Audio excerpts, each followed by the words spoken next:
नमस्कार विद्यार्थियों, DCC class में आपका मैं विकास कुमार एक बार पुनः स्वागत करता हूं।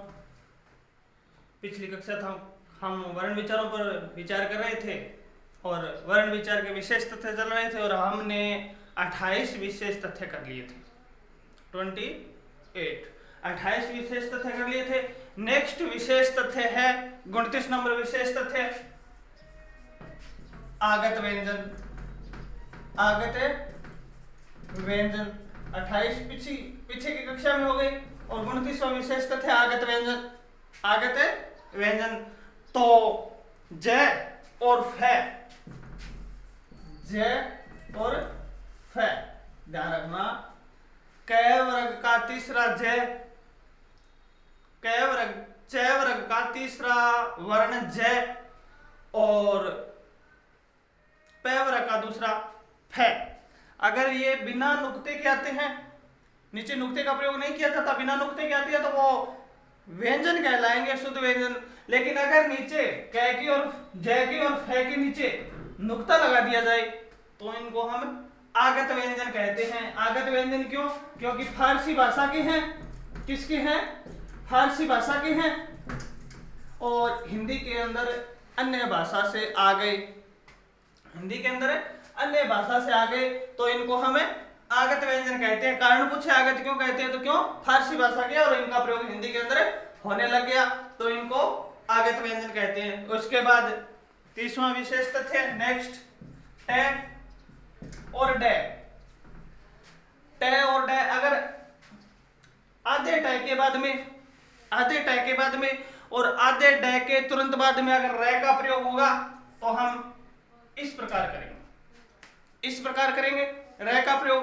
और ये जो चिन्ह लगता है ये चिन्ह है हलंत चिन्ह। ये चिन्ह कौन सा है? हलंत चिन्ह। यानी आधे ट के बाद में और ड के बाद में र का प्रयोग हो, ट और ड के बाद, ट और ड के बाद अगर र का प्रयोग हो, र का प्रयोग हो तो कर्म से ट तथा ड लिखेंगे। ये है नेक्स्ट।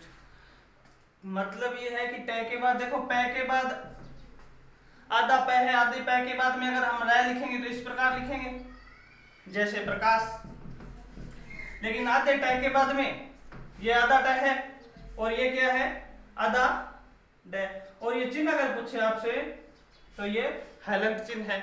अब हमें र लिखना है, ट्रक, ड्रम, तो इस प्रकार लिखेंगे। यानी आधे ट के बाद में और आधे ड के बाद में हलंत ट और हलंत ड के तुरंत बाद में अगर र का प्रयोग होगा तो इस प्रकार करेंगे जैसा कि आपको विदित भी है।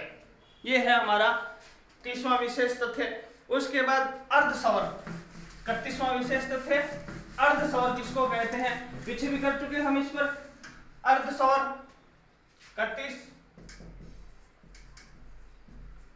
अर्धस्वर ये और वह, ये और वह स्वरों की भांति व्यवहार करते हैं, स्वरों की भांति व्यवहार करते हैं तो इन्हें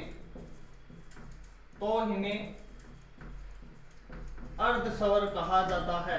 अर्धस्वर कहा जाता, ये नेक्स्ट विशेष। अर्धस्वर हम पीछे भी कर चुके। अर्धस्वर ये और वह, कारण क्या है? ये स्वरों की भांति व्यवहार करते हैं तो इनको अर्धस्वर कहा जाता है। 32वां है र का प्रयोग। अगर पूछ ले र का प्रयोग कितने रूपों में होता है तो र का प्रयोग 3 रूपों में होता है, 3 रूपों में होता है। र कितने प्रकार से लिख सकते हैं? र का प्रयोग कितने तरह से कर सकते हैं? र का प्रयोग 3 रूपों में होता है। पहला है ये वाला, दूसरा ये पूरा र है, ये आधा र है और तीसरा है ट्रक। र का प्रयोग हम 3 रूपों में कर सकते हैं। 33वां विशेष तथ्य जब र जब रे का प्रयोग हलंत रूप में किया जाता है, हलंत रूप में किया जाता है तो उसे हलंत रूप में, यहां कर रहा हूं मैं, जैसे इस प्रकार लिखते हैं हम कार्य, हलंत रूप में किया है। जब रे का प्रयोग हलंत रूप में किया जाता है तो उसे रेफ कहते हैं। नाम क्या है? रेफ कहते हैं। प्रश्न पूछ सकते हैं निम्न में से कहां रे का रेफ प्रयोग हुआ है? जब रे का प्रयोग हलंत रूप में किया जाता है तो उसको हम क्या कहते हैं? रेफ कहते हैं। प्रश्न किस प्रकार बनता है कि निम्न में से कहां रे का प्रयोग रेफ रूप में हुआ है? तो आपको ऑप्शन में मिल जाएंगे कारण, कर्म और क्रिम। तो यहां री है, रे नहीं है। यहां रे पूरा है, रेफ नहीं हुआ। यहां भी रे पूरा है, रेफ नहीं हुआ। और रे का हलंत प्रयोग होता है, तो वो रेफ कहलाता है। तो सही उत्तर क्या हो जाएगा? रे का रेफ प्रयोग कार्य के अंदर हुआ है। अब हम पीछे बात कर रहे थे कि व्यंजनों के पीछे कार प्रत्यय का प्रयोग किया जाता है। व्यंजनों के पीछे कार प्रत्यय का प्रयोग किया जाता है। नेक्स्ट विशेष तथ्य में हम क्या लिखेंगे? ये तो हम पीछे कर चुके कि व्यंजनों के पीछे कार प्रत्यय का प्रयोग किया जाता है, ककार, खकार, चकार, छकार, सकार। लेकिन रे के पीछे कार प्रत्यय का प्रयोग नहीं किया जाता। अगर प्रश्न पूछ ले कि व्यंजनों के पीछे किस प्रत्यय का प्रयोग किया जाता है तो उत्तर होगा कार प्रत्यय। कौन सा प्रत्यय? कार। जैसे ककार, ठकार। लेकिन ऐसा पूछ ले कि किस व्यंजन के पीछे कार प्रत्यय का प्रयोग नहीं किया जाता तो सही उत्तर हो जाएगा रे। 34वां विशेष तथ्य क्या है? रे व्यंजन के पीछे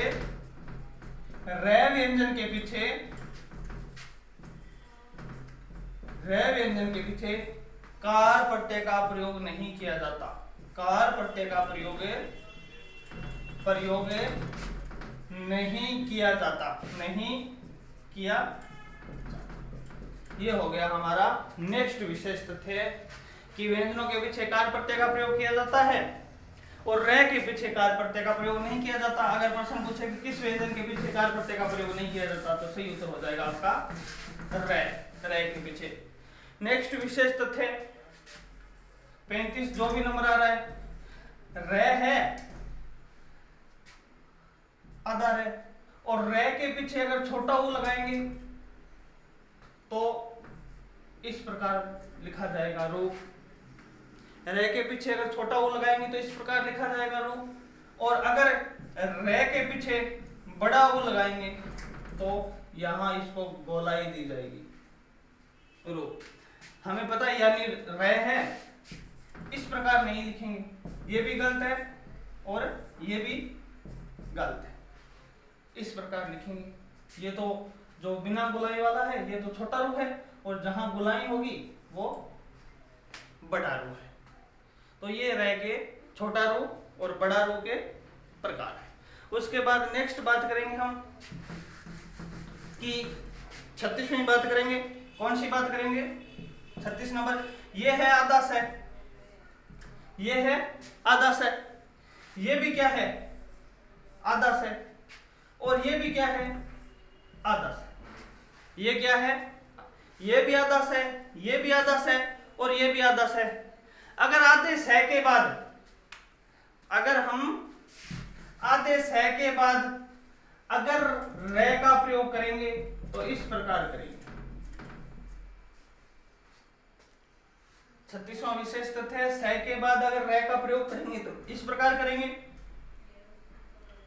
और सह के बाद अगर हम री का प्रयोग करेंगे, आधे सह, आधा सह है, आधे सह के, और आधा सह भी कौन सा है? ये कौन सा? तालव्य से। कौन सा? तालव्य से। अगर आधे सह के बाद रे का प्रयोग करेंगे तो इस प्रकार लिखेंगे, और आधे सह के बाद अगर री का प्रयोग करेंगे तो हम इस प्रकार लिखेंगे। और आपसे पूछा जाएगा ये श्रृंगार, तो ये शब्द ही अशुद्ध है। ये शब्द ही क्या है? अशुद्ध है। यानी स के बाद में अगर र का प्रयोग करेंगे तो इस प्रकार लिखेंगे और री का प्रयोग करेंगे तो इस प्रकार लिखेंगे और इस प्रकार का कोई वर्ण ही नहीं होता हिंदी में। इस प्रकार का कोई वर्ण हिंदी के अंदर नहीं होता। तो ये स के बाद र का प्रयोग होगा, स के बाद र का प्रयोग होगा। नेक्स्ट बात हम करें खड़ी पाई वाले व्यंजनों की संख्या। खड़ी पाई हिंदी के अंदर कुल 33 व्यंजन है। कुल व्यंजन कितने हैं? 33। कुल व्यंजन 33।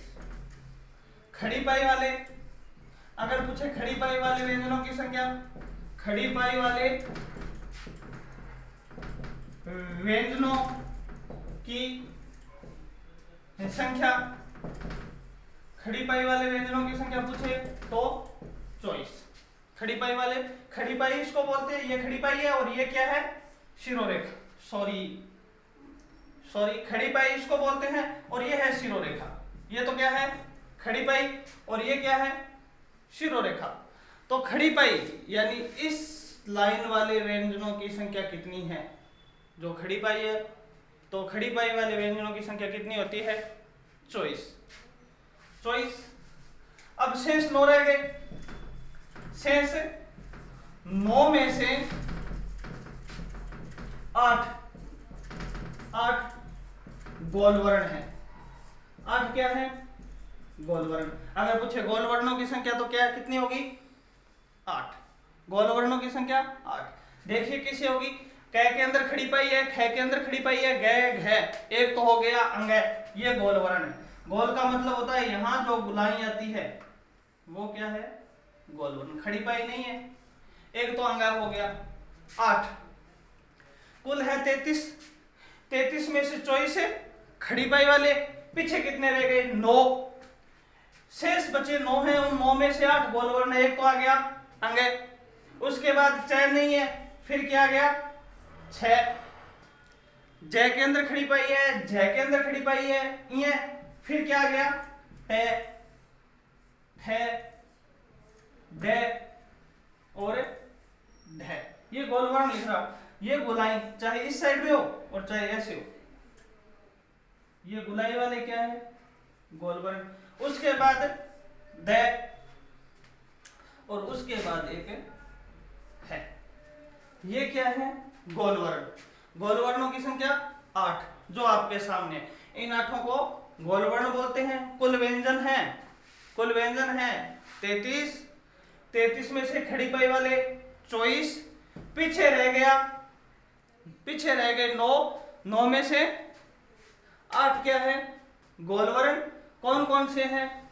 ये गोल वर्ण है। उसके बाद शेष रह गया 1। 9 में से 8 ये आ गए, देखो 24 तो खड़ी पाई वाले आ गए और 8 गोल आ गए। कितने हो गए? 32। एक कौन सा रह गया? रे। एक कौन सा रह गया? रे। इस रे को क्या बोलते हैं? पीछे भी कर चुके हम। रे को क्या बोलते हैं? ठीक। तो प्रश्न पूछा जाए हिंदी में कुल व्यंजन तो 33, खड़ी पाई वाले 24, गोल 8 और रेफ 1। और कौन सा? रे। रे को बोलते हैं रेफ। ये हो गया हमारा नेक्स्ट विशेष तथ्य नंबर 35। अब उससे आगे का विशेष तथ्य नंबर 36। अगर कुल वर्ण पूछे तो आपको पता ही है, कुल व्यंजन पूछे तो 33 और कुल वर्ण पूछे तो 33 और 11 सवर्ण। 33 + 11 44। 33 + 11 44 हो जाएंगे। अब है व्यंजन समीकरण। नेक्स्ट बात, व्यंजन समीकरण। पीछे कह चुके हम कि कुछ बातें, सभी बातें लिखकर नहीं हो सकती। तो व्यंजन समीकरण किसको कहते हैं? व्यंजन समीकरण किसको कहते हैं? एक व्यंजन दूसरे को प्रभावित करके, एक व्यंजन दूसरे को प्रभावित करके अपने जैसा बना लेता है। प्रभावित करके अपने जैसा बना लेता है, अपने जैसा बना लेता है, तो वह स्थिति व्यंजन समीकरण कहलाती है, व्यंजन समीकरण कहलाती है। अब ध्यान रखना, एक स्वर दूसरे को प्रभावित नहीं करेगा, एक व्यंजन दूसरे को प्रभावित करके अपने जैसा बना लेगा, एक व्यंजन दूसरे को प्रभावित करके अपने जैसा बना लेगा, वो समीकरण क्या कहलाती है? व्यंजन समीकरण। जैसे मैं लिख रहा हूं यहां पर बातचीत, क्या लिख दिया? बातचीत, और एक लिख दिया धूप बत्ती, एक तो लिख दिया बातचीत और एक लिख दिया धूप बत्ती। अब क्या है, अब एक खुद को प्रभावित करके दूसरे को प्रभावित करके अपने जैसा बना ले, ये तो शुद्ध है। और अगर हम बोलेंगे तो हम क्या बोल देंगे?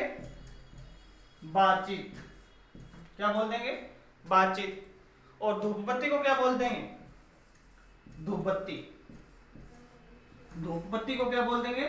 धूप बत्ती। तो अब इस च ने इस तय को प्रभावित करके अपने जैसा बना लिया और बै ने पै को प्रभावित करके अपने जैसा बना लिया, तो ये क्या कहलाते हैं? ये तो शुद्ध है, और ये कहलाएंगे व्यंजन समीकरण।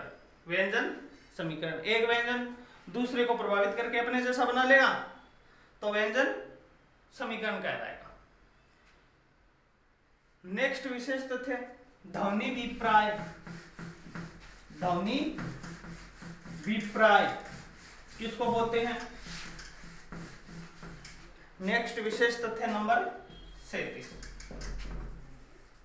ध्वनि विप्राय किसको बोलते हैं? ध्वनियों का उल्ट जाना, ध्वनियों का उल्ट जाना ध्वनि विप्राय कहलाता है। ध्वनि विप्राय कहलाता है। अगर ध्वनियां है वो उल्ट जाएगी तो ध्वनि विप्राय कहलाएगा। बस बिल्कुल है, हम प्रयोग भी करते हैं अनेक बार। जैसे शब्द लिखा है मटर, और इसको हमने क्या लिख दिया? रटम, रह पहले उसके बाद तय उसके बाद। जैसे हमने लिखा है भारत और उसका नाम बना दिया तर। तो ये ध्वनियों का जो उल्टना है, अगर ध्वनि को पलट देंगे हम तो क्या कहलाएगी? ध्वनि विप्राय। ध्वनियों का उल्ट जाना ध्वनि विप्राय कहलाता है। नेक्स्ट आएगा 38वां, जपित या उपांशु ध्वनि किसे कहते हैं? जपित या उपांशु। जपित या क्या बोलते हैं इसको? उपांशु। जपित या उपांशु परिभाषा है, जब हवा फुसफुसाहट के रूप में बाहर निकलती है, जब हवा फुसफुसाहट के रूप में बाहर निकलती है तो जपित या उपांशु कहलाती है। जैसे एक में तो फुसफुसाहट के रूप में बाहर निकलेगी, जब हवा फुसफुसाहट के रूप में बाहर निकलती है तो जपित या उपांशु कहलाती है। जैसे जैसे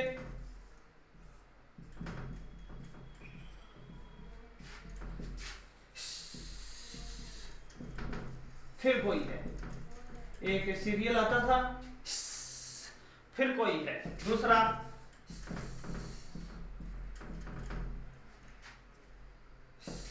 बच्चों चुप रहो, तो ये ध्वनि है। फिर कोई है, बच्चों चुप रहो, ये क्या कहलाएगी? जपित या उपांशु। जब ध्वनि फुसफुसाहट के रूप में बाहर निकलती है तो जपित या उपांशु कहलाती है। और एक है कलिक ध्वनि। कलिक ध्वनि, एक में तो फुसफुसाहट के रूप में बाहर निकलेगी और दूसरे में जब श्वास अंदर खींचा जाता है, जब श्वास अंदर खींचा जाता है तो कलिक ध्वनि कहलाती है, कलिक ध्वनि कहलाती है। अंदर कैसा खींचा जाएगा, जैसे जैसे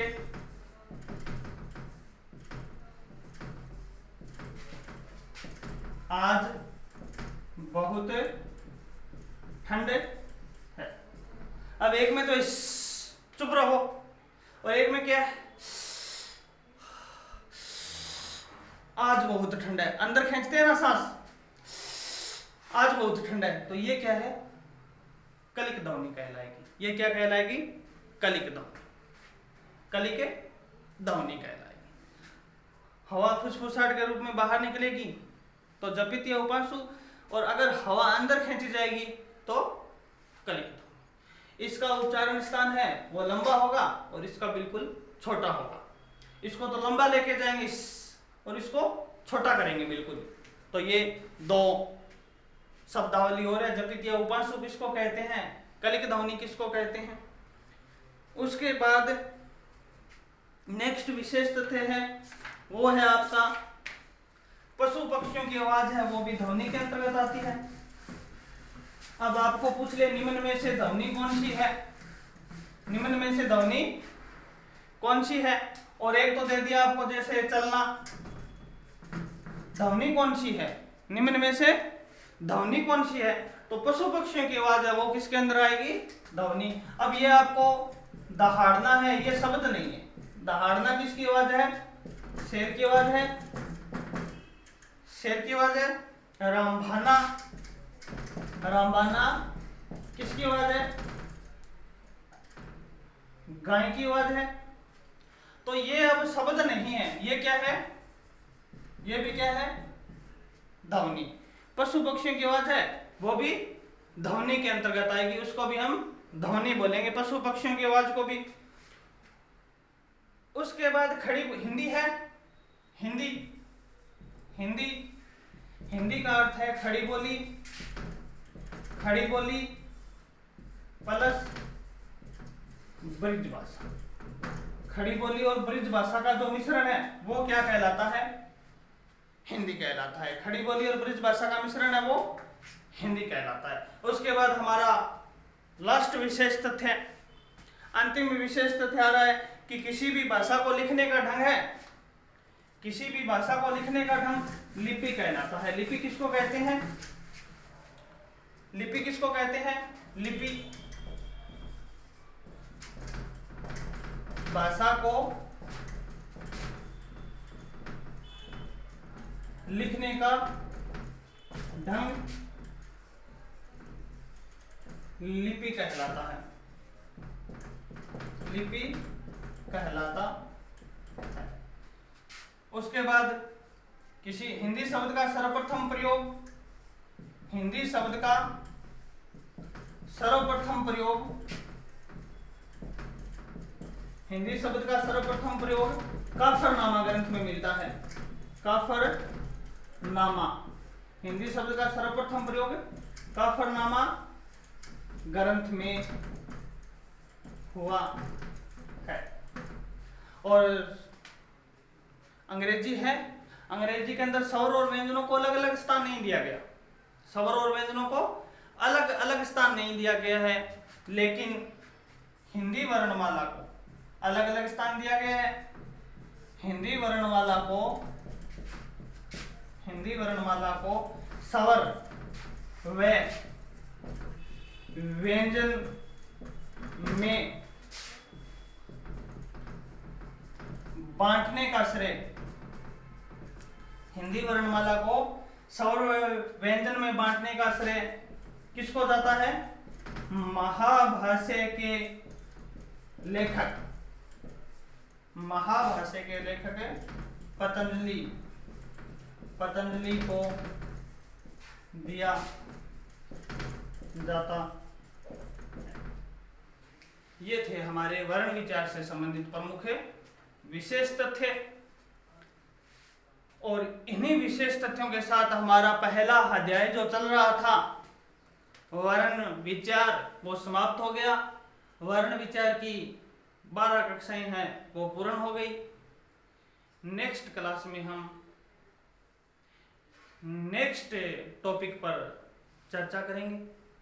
तब तक के लिए सभी विद्यार्थियों को नमस्कार, जय हिंद।